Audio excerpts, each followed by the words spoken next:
كيفاش ينحل. تحطي كامل الدوزه اللي ما تحتاجيهمش، طلعي هنايا. ها ديجا راني حطيت فيه دوزاني. ها شوفوا شحال كبير الداخل.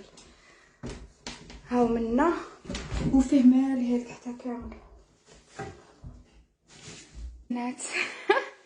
راني تقاسمت معاكم دوك ان شاء الله لا ديكوراسيون تاع لا ديكوراسيون تاع لا كويزين راني وريتها لكم. ما درتش حاجه يعني لي بزيت هنا لي زاسيات هنايا كلشي نيكال. هذا مازال لي فارغ. شوفوا الله يبارك شحال يرفد مكتوط يرفد. هذا ما درت فيه والو. شوفوا هنايا كيفاش